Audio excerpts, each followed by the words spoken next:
episode of The Follow-Up. I'm Eden, and this is my dad, Noah, and every week we sit on my bed and have a conversation about something we want to talk about. And this week, we're going to talk about our adventure at the Intrepid. But before we get started, we'd love to hear from you. So when you rate the podcast on Apple Podcasts, if you have any questions or topic ideas, we would love for you to submit those. So maybe one day, we'll talk about yours. Yeah, and so this is episode 128 of the follow-up Dad and Daughter series. When we started this back in April of 2020, it was the follow-up, and it's still, when you search the follow-up, it's still that, but we added the Dad and Daughter series with Vocal when the two of us got on camera, and we've just been having a conversation about whatever's on your mind, my mind, our minds, things that we do, things that we see, things that we might normally talk about. So we're going to talk about our time at the Intrepid Museum, where we went on Saturday. Which was yesterday. Yes, which was yesterday. We're recording this on Sunday. And it is a lot of fun that, you know, we say that it's being a tourist in your own city. But when you live in New York City, you don't really feel like a tourist. It's just like so many things to do. So we just do them. So it's so weird that I've lived in the city my whole life. And now you're 8 years old. But when I actually think about it, I know like nothing about the city. Well, no. See, I think like the buildings. I think you know more about New York City than you actually think you do. But there is just so much else here to learn. Yeah, also. And there's so much else to learn. Like I need to know what every building, like the tallest buildings are. We talked about that. Yeah, and I always I know that it makes me feel there's like not there's One World Trade, and then don't know anything. The Park Avenue building, I think it's 425 Park, is the largest residential building in the U.S. Or in New York, and I think it might be in the U.S. too. And there are so many that the Empire State Building I think is still in the top 10, but the skyline is changing all the time. And I always want to know, what is that building? Yeah, what is that? What is it? Yeah, so we'll get to that at some point. Yeah. All right, so the Intrepid, the aircraft carrier, we went on to the Intrepid. It's on 46th and 12th by the water. I feel like I'm blocking your face here. Sorry about that. And on there it's an air and space and sea museum. So, where do you want to start? Okay. Favorite part. So, I have 3 favorite parts, and I'll start with one of them. So we did virtual reality, which is where you put on these big goggles, and you're seeing this virtual world. So here, it was NASA. So you're sitting in this chair with a few other people, and you're seeing this space station, and you're going through space.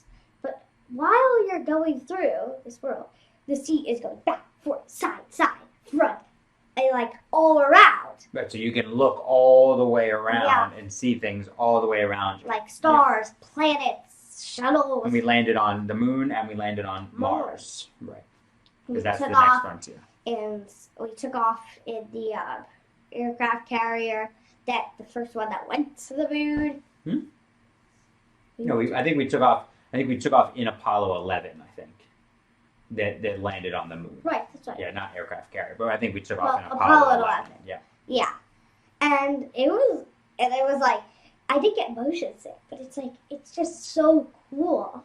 You feel like you're there. Yeah. And when you land on the moon, it bounced a bit, because of the gravity, and we were there with Neil Armstrong when he was taking his steps. Yeah. Yeah, it was wild.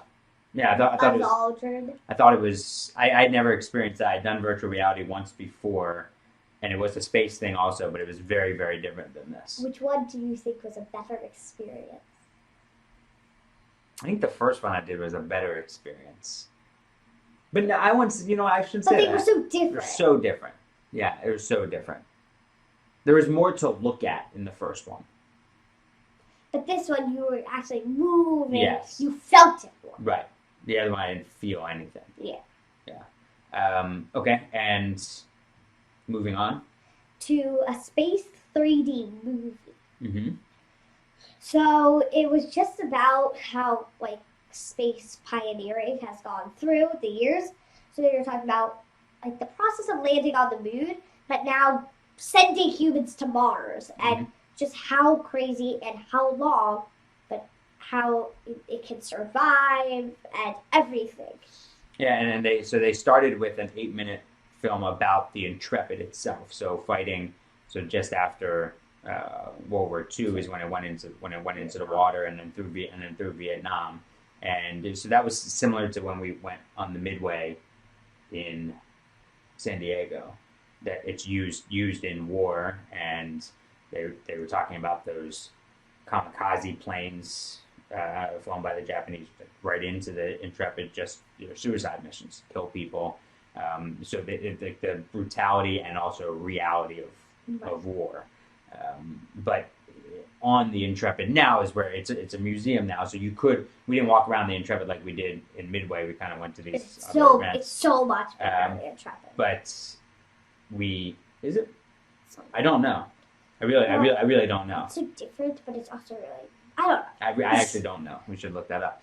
What's bigger, the Intrepid or the Midway? But yes, that 3D movie was cool, and it just just seeing people in space is cool. And I hadn't put on 3D glasses for forever, and then the food was flying at us. So there was this person, an astronaut, threw an apple, but it looks like it's coming straight at you. Oh, and what also I thought was interesting was the amount of exercise that they said that astronauts must exercise 2 hours a day in space. That's what the toll that it takes on your body being in that atmosphere. Also on your eyes. Yeah, it was wild.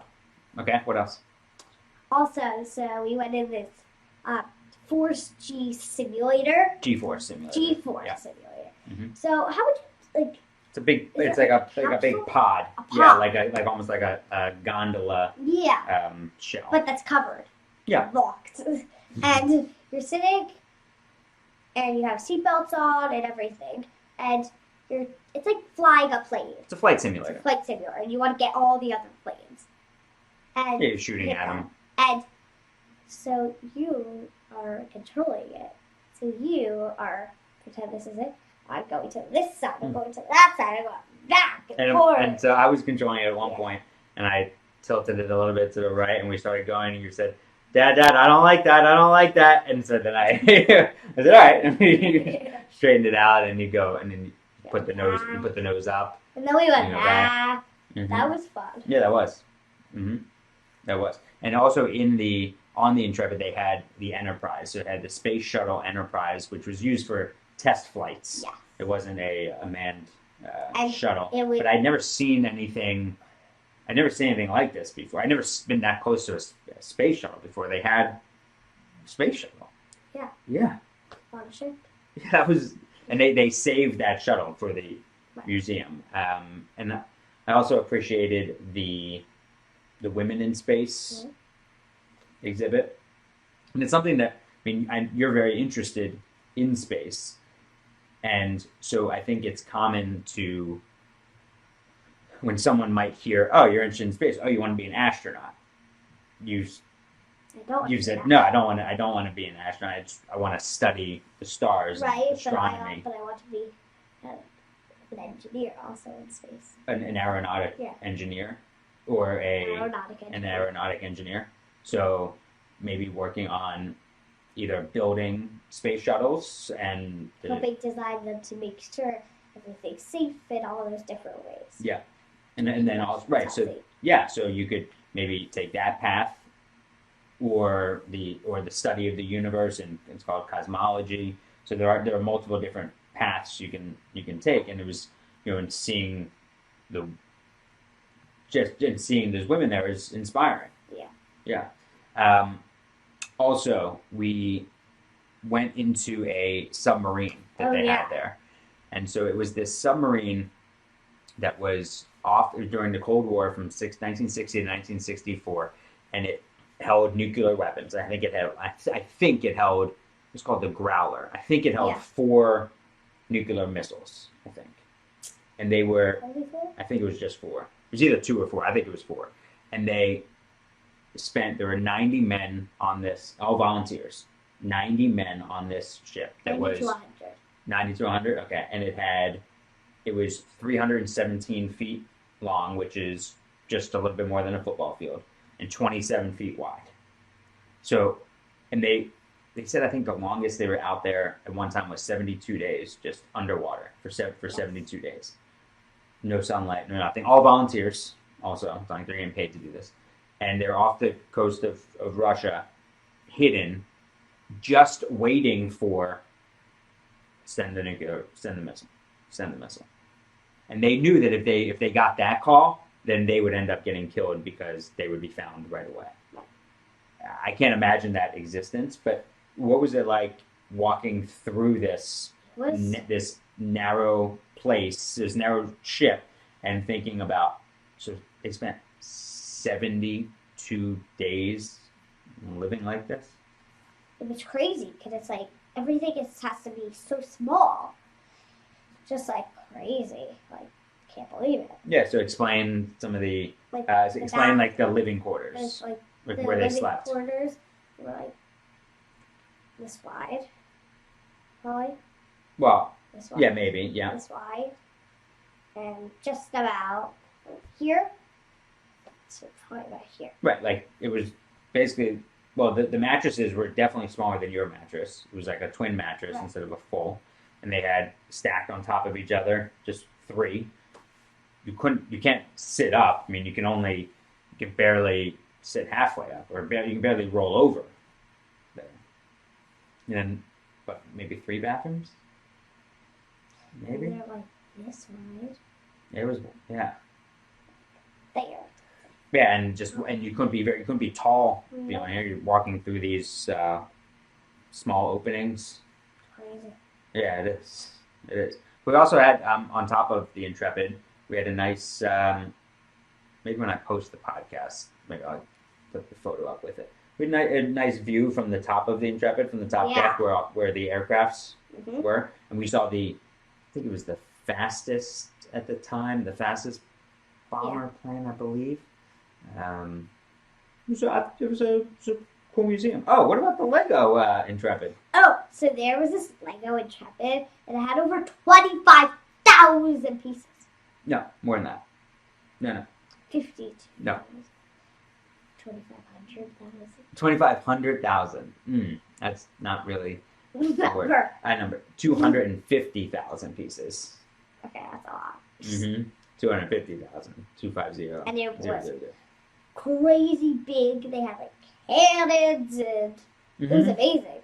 You saw some airplanes. It was cool. It was cool. It was also very cold over there, being on the water. That was freezing. Yeah, that was really cold. But it was a nice adventure. Yeah. Something that when your science teacher had also recommended, something that we had talked about when we went to the Midway in San Diego over the summer. Thinking, well, why haven't we gone to the Intrepid? It's right here. It takes 25 minutes to get there. Yeah, right on the bus. Yeah, it was a good time. Yeah, I'm glad. Glad Mom went out and did something else, but we went there together. We had a great time. Yeah. Well, thanks for hanging out with me. Love you.